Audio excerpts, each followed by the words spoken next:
रहे हैं, लेकिन यथार्थ क्या है? उन वृक्षों के अंदर जो महर्षियों की आत्मा प्रतिष्ठित है, उन आत्माओं को सुख देने के लिए भगवान प्रियतमा कांता ऐसा कह करके उनका आलिंगन करते। ऐसा सौंदर्य राम जी का, पुंसाम अपि, पुरुषों के भी चित्त को हरण करने, और स्त्रियों में ऐसा सौंदर्य द्वापर युग में केवल द्रौपदी के अंदर प्रकट हुआ। महाभारत में वेद व्यास जी ने वर्णन किया कि जब महाराज युधिष्ठिर का राज्याभिषेक होने का समय आया और दासियों ने द्रौपदी को स्नानागार में ले जाकर के उन्हें जब स्नान कराना प्रारंभ किया, तो द्रौपदी के अंग सौंदर्य को देख करके वो स्नान कराने वाली दासियों के मन में पुरुषत्व भाव प्रकट हुआ। पुंभावम मनसा जगुहु, वेदव्यास जी लिखते हैं, स्नान्त्या जघनम घनम, स्नान कराते हुए जघन सौष्ठव को देखकर पुंभावम मनसा जगुहु, उनके अंदर पुंभाव प्रकट हो गया, पुरुष भाव प्रकट हो गया। तो ऐसा सौंदर्य कभी कभी प्रकट होता है प्रकृति में। भगवान राम का सौंदर्य अनुपम सौंदर्य, रूपौदार्य गुणैः पुंसां दृष्टचित्तापहारिणं घर्माभितप्ताः परजन्यं ह्लादयन्मिव प्रजाः। राम के सौंदर्य को देखकर प्रजा के लोग उस प्रकार तृप्त हो रहे हैं जैसे घर्म से तप्त, घर्म माने घाम, उसी को घाम कहते हैं, धूप, धूप से तपे हुए व्यक्ति को जिस प्रकार वर्षा शीतलता प्रदान करती है, उस प्रकार भगवान के सौंदर्य को देख करके अयोध्यावासी तृप्त हो रहे हैं। और राम जी रथ पर बैठ करके अपने पिताजी का दर्शन करने के लिए जा रहे हैं। पहुंचे और दौड़ करके पिताजी के चरणों में प्रणाम किया। किस प्रकार प्रणाम किया? गोत्र और नाम का उच्चारण करते हुए, नाम स्वं श्रावयन रामो, नाम स्वं श्रावयन रामो बबंदे चरणौ पितुः। अपने नाम और गोत्र का उच्चारण करते हुए राम जी ने चक्रवर्ती जी को प्रणाम किया। यह भी उपदेश है, शास्त्र की यही विधि है, अपने से श्रेष्ठ जनों को प्रणाम करो तो अपना गोत्र और नाम का उच्चारण करके ही प्रणाम करना चाहिए। पिता समेत लीन निज नामू, कहो बहोरी कहां वृष केतु, विपिन अकेले फिरो के हेतु। वन में राम जी लीला कर रहे थे, सती जी सीता का वेश बना करके आई, तो सती जी को देखा, तुरंत पहचान लिया और पूछा, पिताजी का नाम लेकर गोत्र नाम उच्चारण करके प्रणाम किया और कहा कि कथम धूर जटिनम देवीम त्यक्त्वा भ्रमसि कानने। भूत भावन भगवान शंकर को छोड़ करके अकेले आप कहां विचरण कर रही हो? तो कहने का भाव कि अपने से श्रेष्ठ जनों को प्रणाम करे तो नाम और गोत्र का उच्चारण करके ही प्रणाम करना चाहिए। कश्यप सगोत्र काश्यपा वत्सार नई ध्रुवे प्रवरः सामवेदांतर्गत कौथुम शाखाध्यायी राघव शर्माहम भो आचार्य त्वामहम अभिवादये। ये अभिवादन की विधि है। ये अभिवादन की विधि यज्ञोपवीत संस्कार में ही बताई जाती है। भगवान श्री राम ने प्रणाम किया और प्रणाम करके सम्मुख खड़े हो गए। चक्रवर्ती जी ने देखा राम को। अब चक्रवर्ती जी राम जी को देख रहे हैं, इसका बड़ा सुंदर वर्णन महर्षि वाल्मीकि। स्वाद स्वाद पदे पदे, वाल्मीकि रामायण के पद पद में स्वाद है, लेकिन समय की सीमा है, बातें बहुत हैं। दशरथ जी महाराज राम जी के सौंदर्य को देख रहे हैं। तम पश्यमानो नृपतिस्तुतोष प्रियमात्मजम अलंकृतमिवात्मानम आदर्शतल संस्थितम। कैसे देख रहे हैं? बोले जैसे कोई व्यक्ति सज धज करके सुंदर कपड़े पहनकर और दर्पण के सामने खड़े होकर अपने प्रतिबिंब को देख करके प्रसन्न होता है, उस प्रकार राम रूपी दर्पण में अपना प्रतिबिंब मानो राम दशरथ जी देख रहे हैं। आदर्शतल संस्थितम, ये प्रतिबिंब देखने का भाव यह भी है कि जब पिता बूढ़ा होता है तो बेटा जवान होता है। पिता की जवानी चली जाती है लेकिन कहां चली जाती? बोले बेटे में चली जाती। बेटे का युवापन, पुत्र का यौवन ही पिता का यौवन है, और अपने पुत्र की युवावस्था को देख करके वृद्ध पिता अपने यौवन का स्मरण करता है और अनुभव करता है। दशरथ जी महाराज ने भगवान राम के श्री विग्रह में ही अपने यौवन को, अपनी युवावस्था को देखकर मानो आनंद का अनुभव किया। बोले दशरथ जी पिता हैं, राम जी पुत्र हैं, उनका यौवन इनमें कहां से? बोले वेद का सिद्धांत है कि आत्मा वै जायते पुत्रः, आत्मा ही पुत्र के रूप में होती, इसलिए अपने पुत्र में ही अपनी युवावस्था का अनुभव करने लगे मानो दशरथ जी महाराज। और दूसरा भाव यह भी है कि जैसे दर्पण में, दर्पण बहुत बड़ा हितैषी होता है, दर्पण से बड़ा दुनिया में कोई हितैषी नहीं है। बाकी दुनिया के सब लोग चापलूस होते हैं, चापलूसी करते हैं, लेकिन दर्पण सत्य बोलता है।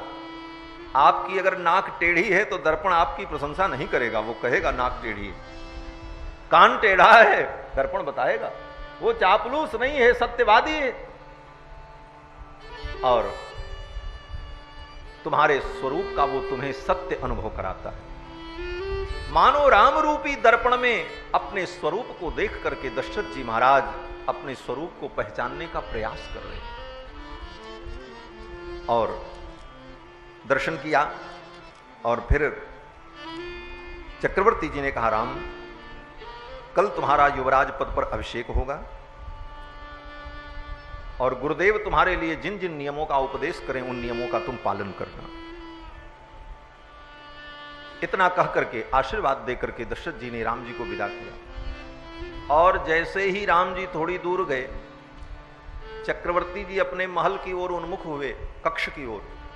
फिर कुछ याद आया, फिर लौट करके आए चक्रवर्ती और सुमंत से कहा एक बार मेरे राम को फिर बुलाओ। सूतमा मंत्रयामास रामम पुनरिहानय, एक बार राम को मेरे पास फिर बुलाओ। फिर राम जी आए तुरंत। अब देखो कितनी अद्भुत बात कि अभी अभी राम जी मिल करके जा रहे थे, अभी अभी प्रणाम किया था, लेकिन पिताजी ने जब बुलाया तो फिर आकर के पिताजी को प्रणाम किया। ददर्श पितरम दूरात प्रणिप्रत्य कृतांजलि, फिर प्रणाम किया। अर्थात अपने से श्रेष्ठ जनों के पास दिन में अगर 10 बार जाओ तो 10 बार प्रणाम करो। ऐसा नहीं कि एक बार प्रणाम कर लिए तो हो गया काम चल। जब जब अपने से श्रेष्ठ जनों के सम्मुख हो तो उनका अभिवादन करना चाहिए, ये विधि है। अभिवादन करने से कुछ खत्म थोड़ी होता है, अभिवादन करने से लाभ ही होता है। अभिवादनशीलस्य नित्यं वृद्धोपसेविनः चत्वारि तस्य वर्धन्ते आयुर्विद्या यशो बलम। जो नित्य अपने से श्रेष्ठ जनों को अभिवादन करता है उसकी आयु, विद्या, यश, बल ये बढ़ते रहते हैं। राम जी ने प्रणाम किया। दशरथ जी ने कहा राम कल तुम्हारा राज्याभिषेक है और किसी भी प्रकार से ये कार्य कल संपन्न हो जाए, क्योंकि आजकल मुझे नींद नहीं आती। रात्रि में मैं सोता हूं तो ठीक से नींद नहीं आती, विभिन्न प्रकार के मैं स्वप्न देखा करता हूं। अपिचाद्या शुभान राम स्वप्नान पश्यामि राघव। हे राम अनेक प्रकार के मुझे दुस्वप्न आते हैं, निद्रा नहीं आती। और ऐसा क्यों होता है, ये विचार करने के लिए मैंने दैवज्ञों को बुलाया, ज्योतिषियों को बुलाया। अपनी जन्म पत्रिका दिखाई तो दैवज्ञों ने मेरी पत्रिका को देख करके कहा है कि आवेदयन्ति दैवज्ञाः सूर्यांगारक राहुभिः प्रायेण च निमित्तानां ईदृशानां समुद्भवे। चक्रवर्ती जी कहते हैं राम ज्योतिषियों ने मेरी पत्रिका को देख करके कहा है कि मंगल, सूर्य और राहु ये 3 ग्रह मार्केश बनकर के बैठे हुए, और ऐसी स्थिति में राजा ही मृत्युमाप्नोति, राजा की मृत्यु भी हो जाती है। घोराम चापद मृच्छति, और बड़ी भयंकर आपत्ति विपत्ति भी राज्य के ऊपर आ सकती है। इसलिए हे राम ये सारे लक्षण ठीक नहीं हैं। इसलिए मैं चाहता हूं कि कल ही तुम युवराज पद पर अपना अभिषेक करवा लो। और दशरथ जी ने यह भी कहा कि विप्रोसितश्च भरतो यावदेव पुरादितः, जब तक भरत ननिहाल में है उसके पहले ही तुम्हारा राज्याभिषेक हो। ये कहा है चक्रवर्ती जी, क्योंकि चक्रवर्ती जी महाराज ने मां कैकेयी को वचन दिया था कि तुम्हारे पुत्र को ही मैं युवराज बनाऊंगा। लेकिन यह वचन कब दिया था? बोले जब विवाह किया। तब तक कौशल्या जी के भी कोई संतान नहीं थी। यहां तो यह आशा थी कि किसी पत्नी से कोई संतान हो जाए। तो महाराज ने कैकेयी जी का पाणी ग्रहण करते हुए यही वचन दिया था कि कैकेयी के पुत्र को ही मैं युवराज बनाऊंगा। और चक्रवर्ती जी ने सोचा था कि शायद इन्हीं के द्वारा मुझे पुत्र की प्राप्ति हो। लेकिन अब राम जी के गुणों को देखकर कौशल्या के पुत्र को प्राप्त करके चक्रवर्ती जी महाराज अपने कुल की परंपरा और शास्त्र का निर्देश, इन सारे विषयों को ध्यान में रखते हुए, नीति को भी ध्यान में रखते हुए विचार करने लगे कि भरत को राज्य की कामना नहीं है, लेकिन कहीं कैकेयी भरत के बहाने राज्य को मांग ले, राज्य की याचना करे, तो मेरी इच्छा जो राम को राजा बनाने की है यह तो अधूरी रह जाए। इसलिए चक्रवर्ती जी ने कहा कि विप्रोषितश्च भरतो यावदेव पुरादितः तावदेवाभिषेकस्ते प्राप्त कालो मतो मम। तुम्हारे राज्याभिषेक का यही काल है कि भरत आवे, उसके पहले तुम्हारा राज्याभिषेक। और यह भी कहा चक्रवर्ती जी ने कि किम नु चित्तम मनुष्याणाम अनित्यमिति में मतम। राम, तुम मन में यह मत सोचना कि मैं भरत को राज्य का लोभ ही समझ रहा हूं। भरत को राज्य का लोभ नहीं है, वो विरोध भी नहीं करेगा। लेकिन किम नु चित्तम मनुष्याणाम, मनुष्य के चित्त का कोई ठिकाना नहीं है, कब उसकी वृत्ति बदल जाए। किम नु चित्तम मनुष्याणाम अनित्यमिति में मतम, क्योंकि मनुष्य का चित्त अनित्य है, ये पल पल में अपने संकल्प को बदलता रहता है। हमारे राजेश जी एक भजन गाते हैं, पल भर में योगी पल में वियोगी, पल भर में ज्ञानी पल भर में भोगी, बदलता जो क्षण क्षण में वृत्ति अपनी, कभी अपने मन के भरोसे न रहना। ये मन चंचल है। चंचलम ही मन कृष्ण प्रमाथि बलवद दृढ़म। भगवान भी, अर्जुन कहता है, हे प्रभु मन बड़ा चंचल है, अनित्य है, कब ये क्या संकल्प करे कोई ठिकाना नहीं। चक्रवर्ती जी कहते हैं कि राम, कल ही युवराज पद पर तुम अपना अभिषेक करवा लो और लक्ष्मण के साथ इस प्रजा का तुम पालन करो। लक्ष्मण तुम्हारे सहयोगी होंगे। लक्ष्मणे माम मया सार्थम प्रसादितुम वसुंधराम द्वितीयं मेन्तरात्मानं त्वामियं श्रीरुपस्थिता। और ये स्त्री, ये राज्य लक्ष्मी तुम्हारा वर्ण करने के लिए तैयार है। यहां पर हमारे आचार्यों ने अनुभव किया है कि भगवान की दो शक्तियां हैं, दो पत्नियां हैं, श्री देवी और भूदेवी। श्री देवी चल संपत्ति की स्वामिनी है और भूदेवी अचल संपत्ति की स्वामिनी है। और ये दोनों भगवान की प्रिया हैं, भूदेवी और श्रीदेवी। कृष्णावतार में श्रीदेवी रुक्मिणी के रूप में और भूदेवी सत्यभामा के रूप में। रुक्मिणी सत्यभामाभ्याम सहितम कृष्णमाश्रये। रुक्मिणी और सत्यभामा ये श्रीदेवी और भूदेवी। रामावतार में, बोले रामावतार में श्रीदेवी तो सीता जी के रूप में, राघवत्वे भवत सीता रुक्मिणी कृष्ण जन्मनी। विष्णु पुराण में वेदव्यास जी महाराज वर्णन करते हैं। तो श्री जी सीता जी के रूप में आ गई। अब भूदेवी भी सोचने लगी कि मैं भगवान का वर्ण करूं, क्योंकि ये भी भगवान की प्रिया। तो भूदेवी ही राज्य लक्ष्मी के रूप में भगवान का वर्ण करने के लिए मानो तैयार बैठी। राज्य रूपी राज्याभिषेक रूपी बरमाला भगवान राम के गले में डाल करके ये पृथ्वी भगवान श्री राम का वर्ण करना चाहती है। चक्रवर्ती जी ने कहा, इस राज्य लक्ष्मी को स्वीकार करो और कल ही तुम्हारा अभिषेक होगा। इतना उपदेश देकर के चक्रवर्ती जी महाराज चले गए। भगवान श्री राम आए। गुरुदेव वशिष्ठ ने अनेक प्रकार की नीतियों का उपदेश दिया, नियम बताए और कहा कि राम तुम्हें भूमि पर शयन करना है, देवताओं का पूजन करना है, मंत्र का जप करना है, सारे नियम बताए। राम जी ने और श्री जानकी जी ने उन नियमों को ग्रहण किया और इधर बोले अयोध्या में चारों तरफ तैयारी होने लगी। जितने बालक वृद्ध हैं, बाला अपि क्रीडमाना, बाला अपि क्रीडमाना गृहद्वारे सुसंघसः, रामाभिषव संयुक्ता चक्रुरेव कथामिथः।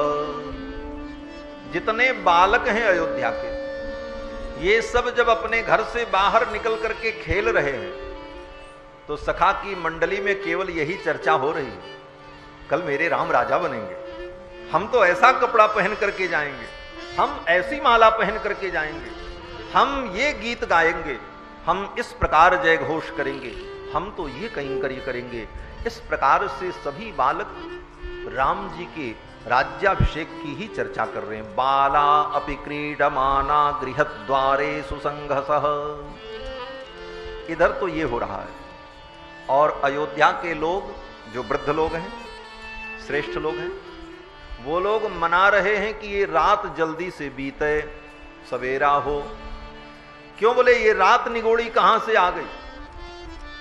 भगवान राम का कल राज्याभिषेक होगा, एक रात्रि की लोग प्रतीक्षा नहीं कर पा रहे हैं। इतनी त्वरा है कि ये रात्रि कब बीते और सवेरा हो और हम राम जी के राज्याभिषेक का दर्शन करें।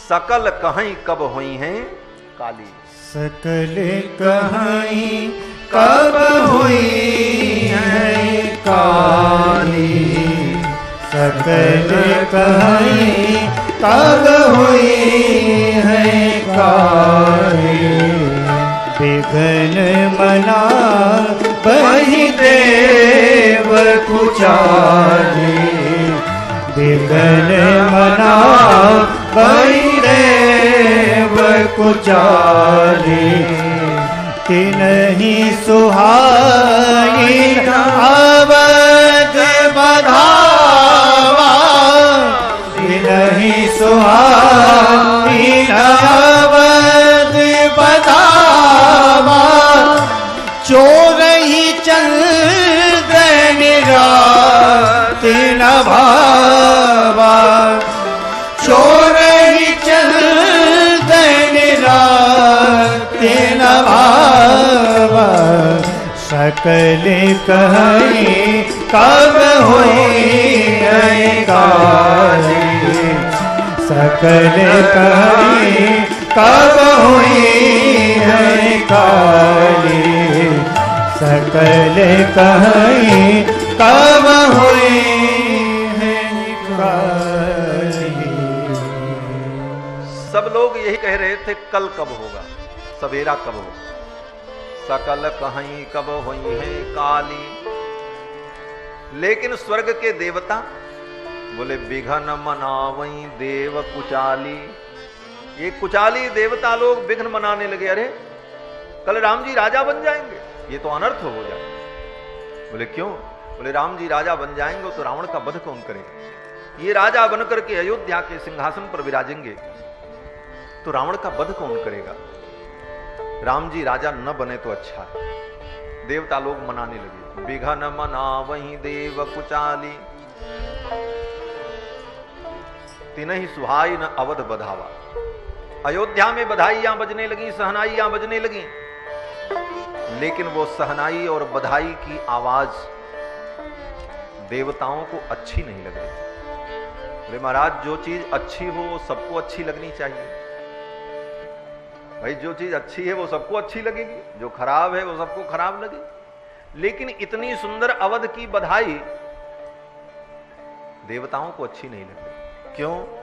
गोस्वामी जी कहते हैं जैसे चांदनी रात बड़ी सुंदर होती है चांदनी रात में चंद्रमा की किरणें जब पृथ्वी को आह्लादित करती हैं तो हर व्यक्ति को सुख मिलता है चंद्रमा की किरणों को देखकर, चंद्रमा की ज्योत्सना को देखकर। लेकिन एक व्यक्ति को अच्छा नहीं लगता। किसको? बोले चोर को। चोर सोचता है अंधेरी रात होती तो हम चोरी करते।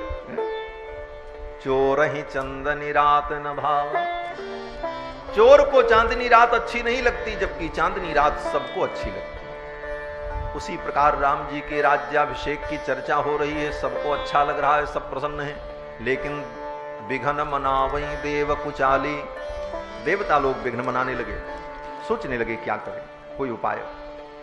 सरस्वती से कहा, मां आप कृपा करो, आप जाकर के किसी की मति को फेर दो, ये राज्याभिषेक टल जाए, राम राजा न बने, ये वन की यात्रा पर जाएं। देवताओं ने सरस्वती से कहा और सरस्वती देवताओं के कार्य को करने के लिए तैयार हो गई। और सरस्वती ने आकर के मंथरा की मति को फेर दिया। गोस्वामी तुलसीदास जी कहते हैं कि नाम मंथरा मंदमति दासी कैकेयी केरी अजस पिटारी ताहि कर गई गिरामति फेर। सरस्वती ने आकर के मंथरा की मति को फेर दिया। मंथरा भी भगवान राम से बहुत प्रेम करती थी, ऐसा नहीं है कि वो राम जी से द्वेष करती। ये सरस्वती की लीला है, देवताओं की लीला। मंथरा तो भगवान राम को इतना स्नेह करती थी, सेवा करती थी, लेकिन आज सरस्वती ने उसकी मति को बदल दिया और अचानक मंथरा किसी कार्य से महल के छत के ऊपर गई। प्रासादम चंद्र संकासम आरुरोह यदृक्षया। प्रासादम चंद्र संकासम, दिव्य महल के ऊपर छत पर चढ़कर कुछ देखने के लिए किसी कार्य से मंथरा गई और वहीं से उसने अयोध्या को देखा। अयोध्या सजाई जा रही थी, मार्ग पर जल का छिड़काव हो रहा था, पुष्प की पंखुड़ियां बिछाई जा रही थी, दीपस्तंभ लगाए जा रहे थे, बंधनवार लगाए जा रहे थे, पताकोच्छ्रयण हो रहा था, पताकाएं लगाई जा रही थी। ये सब देख करके मंथरा सोचने लगी। सिक्तराज पथाम कृत्स्नाम प्रकीर्ण कमलोत्पलाम। कमल की पंखुड़ियां मार्ग पर बिछाई जा रही थी। सिक्तराज पथाम, ये सब दृश्य देख करके मंथरा सोचने लगी क्या होने वाला, ये कैसी तैयारी है। और बस बगल में देखा उसने कि मां कौशल्या ढेर सारी वस्तुएं लेकर के लुटा रही हैं, ब्राह्मणों को, दीनहीनों को, याचकों को दान कर रही है। मां कौशल्या को प्रसन्न देख करके मंथरा ने पूछा, महारानी इतनी प्रसन्नता, क्या बात? तो कौशल्या जी ने कहा, तुझे पता नहीं, कल महाराज रघुनंदन राम को युवराज पद पर अभिषिक्त करेंगे, इस प्रसन्नता में मैं दान कर रही हूं, लुटा रही हूं। अब तो मंथरा के हृदय में आग लग गई। सादंदह्यमाना क्रोधेन मंथरा पापदर्शिनी। पापदर्शिनी मंथरा के हृदय में ज्वाला भड़क उठी। बोले ऐसे विशुद्ध निर्मल हृदय में राम के प्रति ऐसे विकृत भाव मंथरा के हृदय में क्यों उत्पन्न हुए? आप कहोगे सरस्वती ने ऐसा किया। बोले सरस्वती ने नहीं किया। महर्षि वाल्मीकि कहते हैं ये भगवान की इच्छा से हो रहा है, क्योंकि राम जी जो चाहते हैं वही होता है। राम कीन चाहे सोई होई। राम कीन चाहे सोई होई। राम कीन चाहे सोई होई। राम कीन चाहे सोई होई। राम कीन चाहे नहीं होई।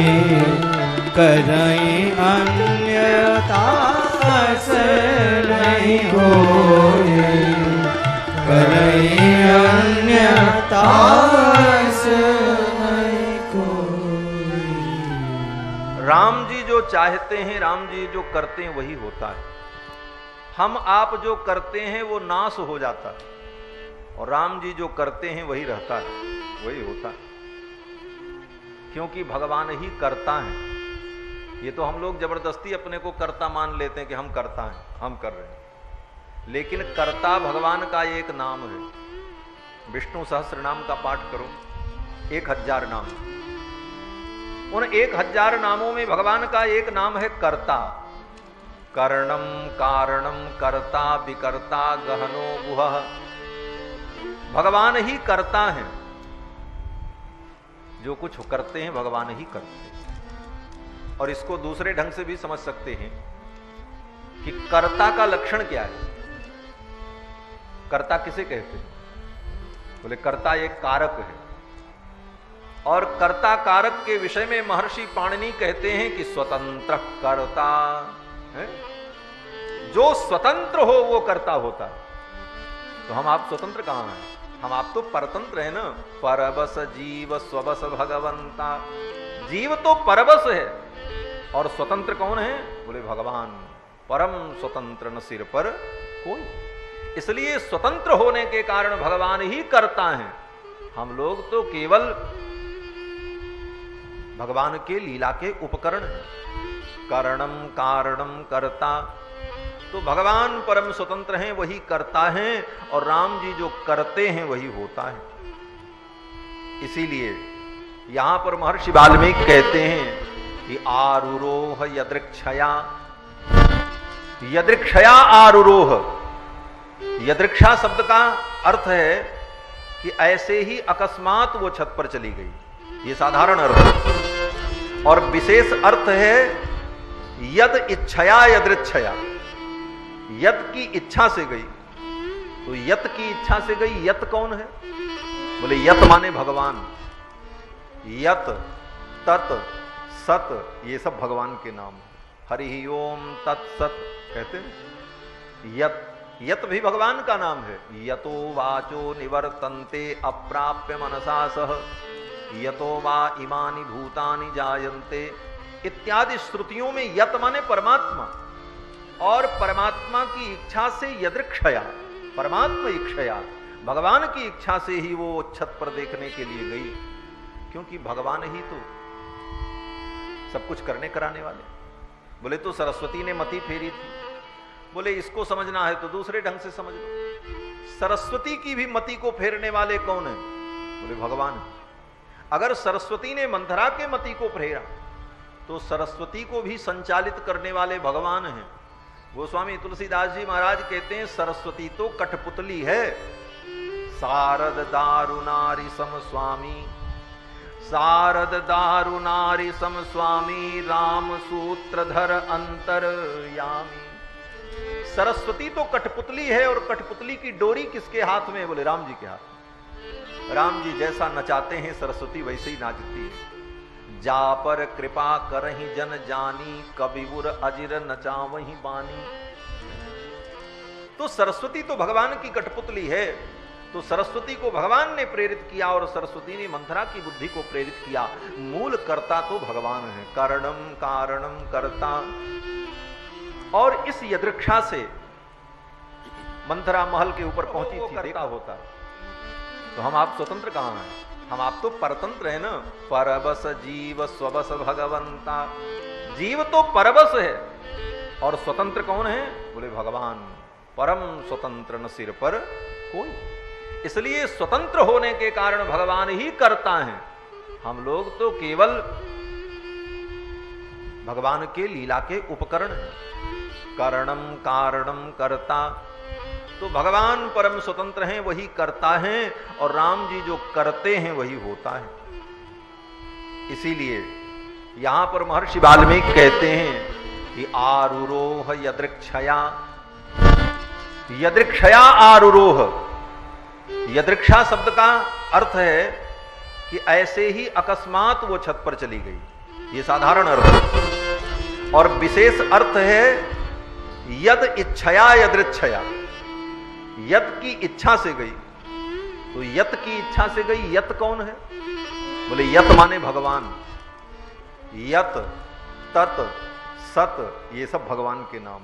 हरि ओम तत्सत कहते हैं। यत, यत भी भगवान का नाम है। यतो वाचो निवर्तन्ते अप्राप्य मनसा सह, यतो वा इमानि भूतानि जायन्ते इत्यादि श्रुतियों में यत माने परमात्मा, और परमात्मा की इच्छा से यदृक्षया, परमात्मा इच्छया, भगवान की इच्छा से ही वो छत पर देखने के लिए गई, क्योंकि भगवान ही तो सब कुछ करने कराने वाले। बोले तो सरस्वती ने मति फेरी थी। बोले इसको समझना है तो दूसरे ढंग से समझ लो। सरस्वती की भी मति को फेरने वाले कौन है? बोले भगवान। अगर सरस्वती ने मंथरा के मति को फेरा तो सरस्वती को भी संचालित करने वाले भगवान हैं। गोस्वामी तुलसीदास जी महाराज कहते हैं सरस्वती तो कठपुतली है। शारद दारुनारी सम स्वामी, शारद दारुनारी सम स्वामी, राम सूत्रधर अंतरयामी। सरस्वती तो कठपुतली है, और कठपुतली की डोरी किसके हाथ में? बोले राम जी के हाथ में। राम जी जैसा नचाते हैं सरस्वती वैसे ही नाचती है। जा पर कृपा करहि जन जानी, कबिबुर अजिर नचावहि बानी। तो सरस्वती तो भगवान की कठपुतली है। तो सरस्वती को भगवान ने प्रेरित किया और सरस्वती ने मंथरा की बुद्धि को प्रेरित किया। मूल कर्ता तो भगवान है, कारणम कारणम कर्ता। और इस यदृक्षा से मंथरा महल के ऊपर पहुंची थी। देखा, मां कौशल्या ने बताया कल राम का राज्याभिषेक है। अब तो महाराज वो आग में मानो जलने लगी। सादंदह्यमाना क्रोधेन, सादह्यमाना क्रोधेन मंथरा पापदर्शिनी। पापदर्शिनी मंथरा महल से दौड़ी महाराज, ऊपर से नीचे उतरी। हमारे पूज्य आचार्य चरण कह रहे थे कथा में, प्रवचन में, पूज्य आचार्य चरण कहते थे कि जब दौड़ी मंथरा महल से नीचे उतरने के लिए, इतनी क्रोध में थी कि कब वो सब सीढ़ी उतर गई उसको पता ही नहीं चला। 2-4 सीढ़ी तो सरक करके चली गई, धड़धड़ा करके गिर गई महाराज, इतनी जल्दी में दौड़ी। और दौड़ती हुई सीधी आई मां केकई के पास। केकई जी उस समय अपने मणिमय पर्यंक पर शयन कर रही थी। केकई जी को सोते हुए देखा तो मंथरा ने कहा, उत्तिष्ठ मूढ़े किम शेषे। अरे मूर्खे, तू सो रही है? तेरे ऊपर भयंकर विपत्ति आने वाली है और तू इस प्रकार सो रही। केकई ने कहा, क्या हुआ, बोलो तो मंथरा ने कहा कि तू निश्चिंत होकर के सो रही है और तुझे पता नहीं कल तुम्हारे सवत के पुत्र राम को युवराज पद पर अभिषिक्त किया जाएगा और राम युवराज बनेंगे। इतना सुनते ही मां केकई प्रसन्न हो, मेरे राम राजा बनेंगे। पलंग से उठ करके बैठ गई और तुरंत अपने गले का नौलखा हार निकाल करके मंथरा को दे दिया। दिव्यमाभरणम तस्यै कुब्जायै प्रददौ शुभाम। दिव्य आभरण नौलखा हार गले से निकाल करके मंथरा को दे दिया। मंथरे, ऐसा दिव्य समाचार, ऐसा मंगलमय शुभ वृत्तांत तुमने सुनाया है, इसके बदले में मैं तुम्हें क्या दूं? और मांगो। वरम परम ते प्रददामि तम वृणु। वरदान मांग लो मुझसे, मेरा राम राजा बनने जा रहा है। इतनी प्रसन्न हुई मां केकई। और साथ में यह भी कहा कि रामे वा भरते वा हम विशेषम नोपलक्षये। तुमने ये जो कहा कि केकई के पुत्र राम भरत बनने जा रहे हो, कौशल्या के पुत्र राम भरत बनने जा रहे हैं, राम राजा बनने जा रहे हैं, तो मंथरे रामे वा भरते वा हम, राम और भरत में मुझे कोई अंतर समझ में नहीं आता। रामे वा भरते वा हम विशेषम नोपलक्षये। मेरे राम में और भरत में कोई अंतर नहीं है। भरत मुझसे जितना प्रेम करता है उससे कहीं ज्यादा राम मुझसे प्रेम करते हैं। जब राम जी के गुणों का वर्णन करने लगी मां केकई तब मंथरा ने राम जी के दोष का वर्णन शुरू किया। भाई राम जी में गुण है इसलिए कैकेयी जी ने गुणों का वर्णन किया और मंथरा दोष का वर्णन कर रही, तो क्या राम जी में दोष भी है? महर्षि वाल्मीकि कहते हैं दोष तो नहीं है, लेकिन दोष का उद्भावन कर रही है, कल्पना कर रही है मंथरा। राम जी में दोष कहां से हो सकता है? मंथरा त्वभ्यसूयैनाम उत्सृज्याभरणम हि तत्, जो आभरण कैकेयी जी ने दिया था उसको फेंक दिया ऐसे, बोले ये मुझे नहीं चाहिए। और इतना कहती हुई भगवान राम की असूया करने लगी मंथरा। असूया माने निंदा, लेकिन किस निंदा को असूया कहते हैं? बोले गुणेषु दोषाविष्करणम असूया, गुण के अंदर भी दोष खोज लेना इसको कहते हैं असूया। दोष है नहीं, गुण ही गुण है, लेकिन फिर भी चतुराई से अपनी बुद्धि से उसके अंदर दोष की कल्पना करना, इसी को कहते हैं असूया। गुणेषु दोषाविष्करणम असूया। और ये मंथरा असूया करने लगी, कहती है तुम्हें पता नहीं है, राम देखने में सीधा है लेकिन भीतर से बहुत चतुर है, उसकी चाल को तुम समझ नहीं पाती। जिस दिन वो राजा बन जाएगा तो तेरा बेटा भरत राम का सेवक बनेगा, दास बनेगा, कौशल्या राजमाता बनेगी और तू, बोले तू राजमाता की नौकरानी बनेगी। और ये सब कहते हुए मंथरा ने अनेक कथाएं सुनाई। रचि पचि कोटिक कुटिलपन कीन्हे से कपट प्रबोध, अनेक प्रकार की कुटिल कल्पनाओं के द्वारा सवत की कथा सुना करके, कद्रु विनित ही दीन दुख तुम्हें कौशिला देव, कद्रु और विनिता की कथा को सुनाकर अनेक अनेक सवत के झगड़े की कथा को बता करके मंथरा ने मां कैकेयी के बुद्धि में भेद उत्पन्न कर दिया। मंथरा ने यहां तक कहा कि महारानी तुम्हें अभी राजधर्म मालूम नहीं है, जानती हो जिस दिन राम राजा हो जाएंगे तो तुम्हारे भरत की क्या दशा होगी? कैकेयी ने कहा क्या होगा? मंथरा ने कहा, बोले देशांतरम नाययिता, राम जी तुम्हारे बेटे भरत को देश से निकाल देंगे, और अगर देश से ही निकाल दें तो सामान्य बात है, मुझे तो लगता है कि राम राजा बनते ही लोकांतर मथा महाराज का प्रेम न बढ़े, इसलिए सब योजनाबद्ध ढंग से किया गया और तुम्हारे पुत्र को और शत्रुघ्न को ननिहाल भेज दिया गया। मंथरा कहती है कि सन्निकर्षाच्च सौहार्दम जायते स्थावरोपि च, सन्निकर्ष माने सन्निकट, सन्निकट रहने पर अस्थावर वस्तु से भी व्यक्ति को प्रेम हो जाता है। स्थावर माने जो वस्तुएं हिलती डुलती नहीं, जड़ हैं। सन्निकट रहने पर उन वस्तुओं से भी प्रेम हो जाता है और दूर रहने पर अपने व्यक्ति से भी जो प्रेम है वो समाप्त हो जाता है। कहते हैं ना कि बनिता विद्या अरुलता ये न विनय कुल जात, और जो इनके नियरे बसे ताही सो लपटात। लता जो होती है वो जहां प्रकट होती है उसके बगल में जो पेड़ हो, चाहे बबूल का पेड़ हो चाहे बेर का पेड़ हो, उसी पे वो चढ़ती। क्यों? बोले सन्निकट होने से उसी से उसका स्नेह होता है। विद्या, विद्या की भी यही स्थिति, जो विद्या के सन्निकट होगा, दिन भर पढ़ेगा लिखेगा पोथी पलटेगा, विद्या उसी को मिलेगी। विद्या बनिता अरुलता ये न गिने कुल जात, और जो इनके नियरे बसे ताही सो लपटात। तो सन्निकर्ष होने पर, सन्निकटता होने पर ही व्यक्ति को प्रेम होता है। मंथरा ने कहा कि राम राजा बनेंगे तो तुम्हारा जीवन तो नरकमय हो जाएगा। फिर तो मां कैकेयी की बुद्धि बदल गई महाराज। यहां पर गोस्वामी तुलसीदास जी ने एक बड़ी सुंदर चौपाई लिखी कि को न कुसंगत पाई नसाई।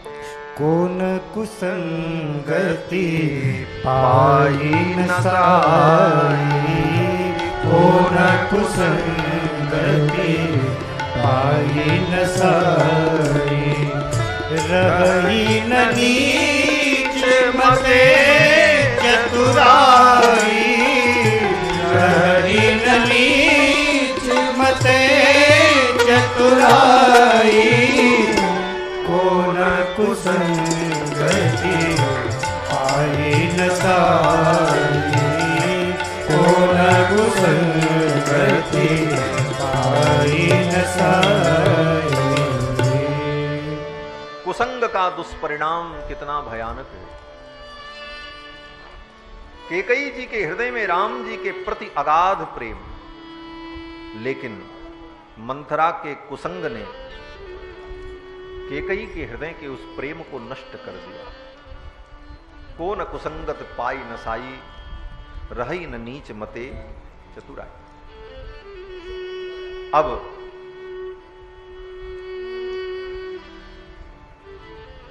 अब मां कैकेयी मंथरा के वचन को ध्यान से सुनने लगी और कहने लगी, मंथरे तू मेरी बहुत बड़ी हितैषिणी है। आज तक मैं ऐसा कभी सोच नहीं पाई, लेकिन आज मुझे लगा कि तू बड़ी बुद्धिमान है, तू वास्तव में मेरी सच्ची हितैषी है। और अब किया भी क्या जा सकता है। अब तो कल महाराज राम को राजा बना ही देंगे। मंथरा ने कहा अभी कुछ बिगड़ा नहीं है। 2 वरदान देने के लिए महाराज ने कहा था, और वो 2 वरदान आप मांग लो। वो 2 वरदान मांगने का समय आ गया है। एक वरदान में भरत के लिए राज्य मांग लो, और दूसरे वरदान में राम के लिए 14 वर्ष का वनवास मांग लो। एक बार मां कैकेयी का हृदय फिर राम प्रेम से पूरित हुआ। मां कैकेयी ने कहा, मंथरे एक ही वरदान में काम चल जाएगा। भरत के लिए राज्य मांग ले, राम भी अयोध्या में रहे, राम को वन में क्यों भेजा जाए।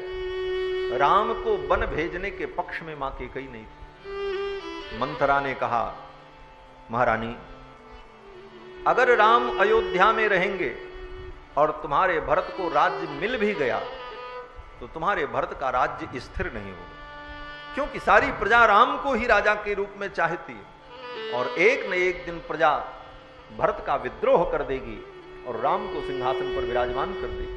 इसलिए राम को दूर भेजना अनिवार्य है। और 14 वर्ष बहुत होता है।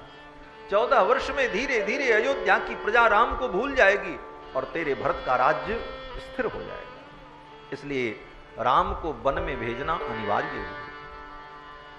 मां कैकेयी ने मंथरा की इस नीति को जब सुना, बड़ी प्रसन्न हुई। बोले, मंथरे तू बड़ी बुद्धिमान है, तेरे अंदर तो बहुत बुद्धि है।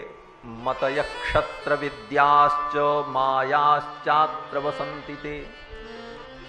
अरे मंथरे, ये तेरे पीठ में जो कूबड़ निकला हुआ है, ये कूबड़ नहीं है, ये तो बुद्धि का खजाना है। सारी बुद्धि इसी में भरी है। यही कहा है मां कैकेयी ने कि तदेव स्थगु यद्दीर्घम रथ घोणमिवायतम। तेरा जो स्थगु है, स्थगु माने कूबड़, रथ घोणमिवायतम, रथ के धुरे के समान।